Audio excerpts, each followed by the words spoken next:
pessoal, tudo bem com vocês? Sejam bem-vindos a mais um vídeo aqui no canal Foco Automotivo. E pessoal, no vídeo de hoje a gente vai trocar uma ideia aqui sobre o Fiat Pulse Abarth. Ele foi apresentado oficialmente no domingo passado, no programa do Big Brother. Aliás, eu até adianto aqui que parece que a Fiat está utilizando esse programa como palco de lançamento de novos carros. Então, assim, esse programa deve acabar, sei lá, em abril, março, não sei, maio, não sei. Então provavelmente a gente já deve ver também, talvez, algumas imagens do novo Fiat Fastback. Porém, eu trouxe para vocês aqui nessa semana, na segunda-feira, um vídeo já mostrando todas as imagens do Fiat Pulse Abarth.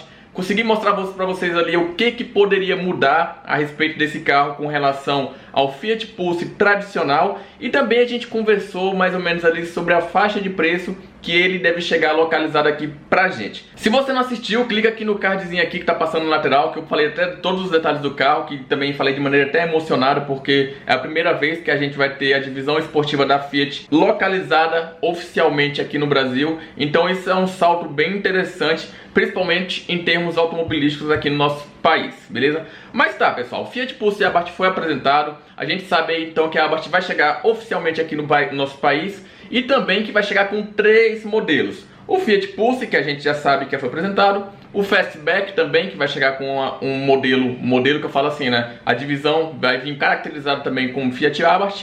E o terceiro modelo a gente não sabe qual carro se trata. Algumas pessoas aí estão conjecturando que poderia ser um Fiat Argo. Nada mal se fosse, né? Entretanto, eu não acredito que a Fiat teria essa coragem absurda aí de colocar o Fiat Argo nessa caracterização Abarth. Tá, mas o que a gente pode esperar desse carro? Primeiramente, a gente tem que parar para pensar o seguinte: na repercussão que esse carro já teve em mercados internacionais.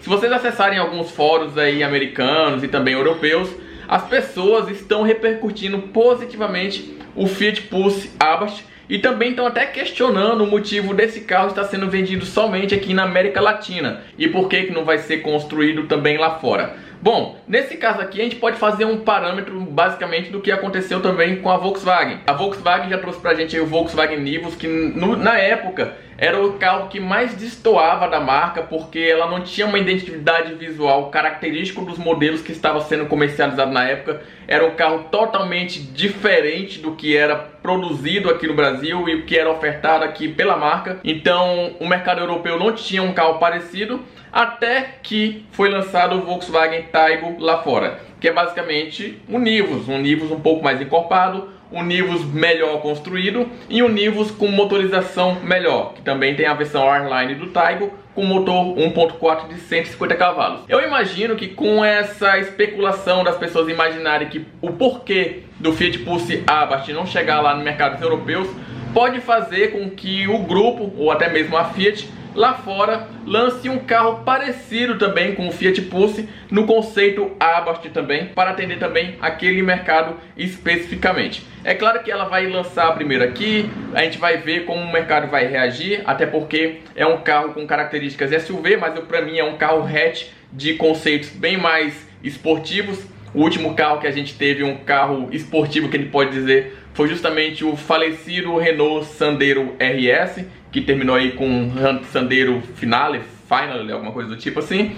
Então é um carro que está vindo para trazer aquelas nuances esportivas de volta para o nosso mercado. Mas aí eu fico com um questionamento para vocês. Quem já teve a oportunidade de conhecer os carros Abarth sabe que o carro não era só uma caracterização visual, ele também tinha ali umas alterações no projeto, seja de suspensão, seja de estrutura ou seja até de motorização. Motorização eu posso dizer pelo seguinte, começando até mesmo pelo Fiat Stilo. Para algumas pessoas que conhecem e outras não, nos anos 2000 e alguma coisinha, 2000 bolinha, foi lançado aqui no Brasil o Fiat Stilo Abarth. Para quem não sabe, pessoal, esse carro vinha com o mesmo motor 5TEC, o mesmo motor do Maré, 5 cilindros de 20 válvulas. Não durou muito tempo aqui no nosso país, entretanto as pessoas que têm hoje, ou ela tem o carro muito cuidado, ou ele tem muito destruído. Então é basicamente um Maré hatch, né? Mas é um carro que veio aqui com um conceito Abarth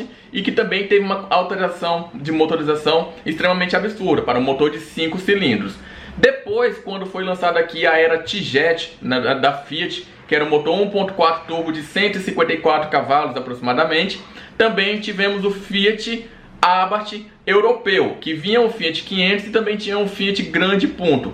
E esses carros poderiam parecer assim, poderiam ser parecidos com os carros que já eram vendidos aqui no Brasil. Porém, o Fiat 500, quem já teve a oportunidade de ver o Fiat 500 pessoalmente, se não viu, até pesquisa aí na internet, sabe que internamente o carro é completamente diferente. Ele tem ali praticamente bancos em conchas.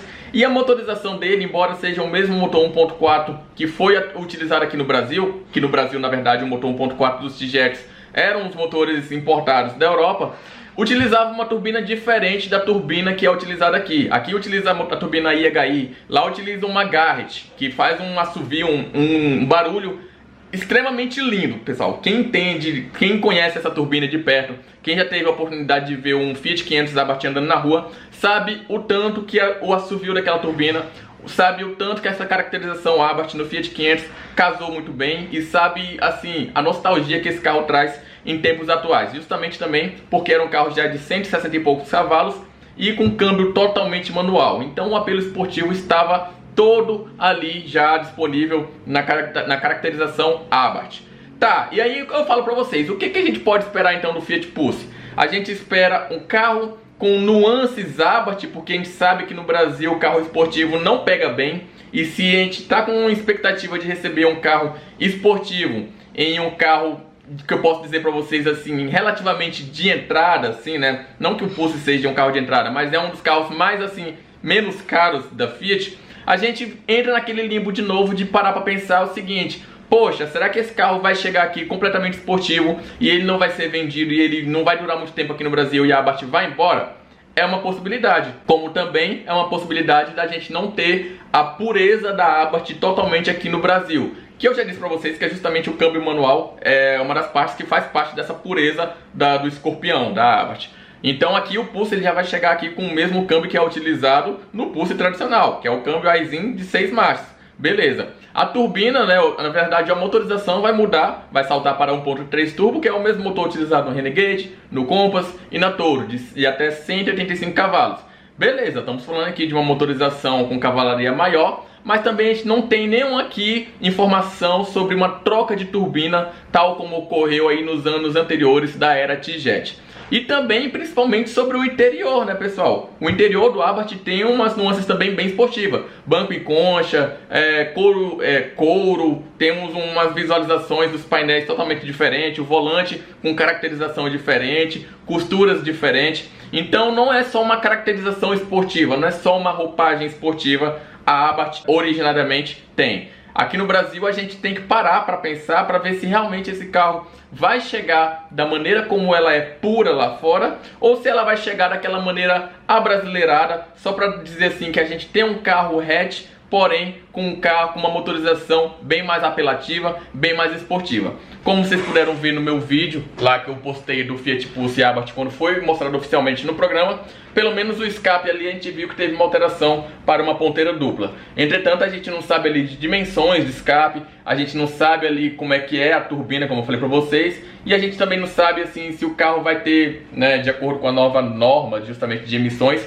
a gente não sabe se esse carro vai ter ali uma possibilidade de aumento de restrições para, sei lá, evitar dele ter mais potência do que ele poderia ter. Porque como eu falei para vocês, a pessoa que vivenciou a época do T-Jet sabe muito bem as alterações que eram possíveis fazer nesse carro para elevar a potência dele, chegando ali na faixa dos seus 210 a 220 cavalos, seguramente no carro, somente mesmo fazendo um tipo de remap lá, só para trocar mesmo o tipo de alimentação do carro, de gasolina para o etanol. A gente vai ter que esperar, mas como eu já falei para vocês, eu estou totalmente ansioso para a chegada desse carro. Vai demorar, mas quando chegar eu quero ver de perto para saber se esse carro realmente é um Abarth mesmo, ou se é um Abarth com roupagem brasileira. Beleza, pessoal? Então o vídeo foi esse. Acompanhe aí o canal para mais notícias do Fiat Pulse e também de tudo relacionado ao mundo automotivo, beleza? A gente se vê no próximo vídeo. Um grande abraço e até mais!